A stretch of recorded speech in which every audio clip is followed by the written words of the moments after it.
One of my favorite Christmas memories is I was little. I don't remember exactly how old I was, but I remember that I really, really, really wanted a pet dolphin because why not? That's a reasonable request, right?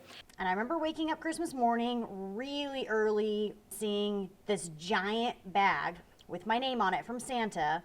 And I went over and looked, and there was another little note on it that said, "Caution, may contain live animal." So I get really amped up and excited, like, did I get my dolphin? Did I get a puppy? Because I also wanted a puppy that year too. And I slowly open the bag and peek in. I can see a little bill poking out. So then I just rip the bag open, and it was a dolphin. Now, it was a giant stuffed body pillow dolphin, but it was a dolphin nevertheless. And I loved that thing. One year where in DC we started seeing some snowflakes. Back in the DC area, it's a little on the uncommon side to start to see snow that early. So seeing some snowflakes and kind of even having the idea of a white Christmas was kind of cool. So when I was a kid, obviously I was into Star Wars and I wanted the Millennium Falcon. It was this big, huge present, and I'd asked for it pretty much all year, bugged my parents for it. Christmas came, and the gift that I had asked Santa for and my parents for didn't work. We opened all our presents, no Millennium Falcon.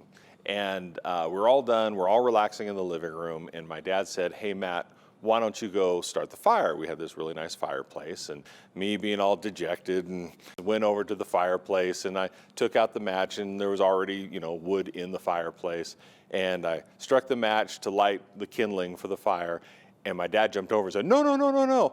And he came over and he took one of the logs off the fireplace, and behind it was a Millennium Falcon. I had almost burned my Christmas present. When I was probably 10, we didn't have a trampoline as a family. And so it was something me and all of my siblings, we had been asking for forever. And the small town I grew up in, we didn't always have a white Christmas. This year we did have a white Christmas, but we go out, we go down to the tree. There's no big presents down there, so we're kind of like, what the heck? And our parents say, well, it's cold, but go out to the front yard. And sure enough, there was a trampoline in the front yard. And so even though it was cold and there was ice on the trampoline, on the ground, we spent all day on that trampoline. Well, my mom and dad used to have a Christmas Eve party every Christmas Eve, and they would have Santa Claus and Mrs. Claus, and sometimes they would bring their elves, and they would bring this big old sack full of toys and candy that they would hand out to all the kids and all the family members. And so we just remember hearing that bell ringing as they would come through the downstairs door for our Christmas Eve party. And so that was always the big excitement of the night on Christmas Eve, is to hear Santa's bells ringing, and we just imagined him landing on the roof and then coming through our downstairs. So that was an awesome memory. I remember not too long ago, we actually tried taking a family photo. It was me, my mom, my sister, our cat, and our dog at the time. We tried putting this Christmas hat on her, but afterwards she sort of had this blatant look of, you know how dogs are with their eyes.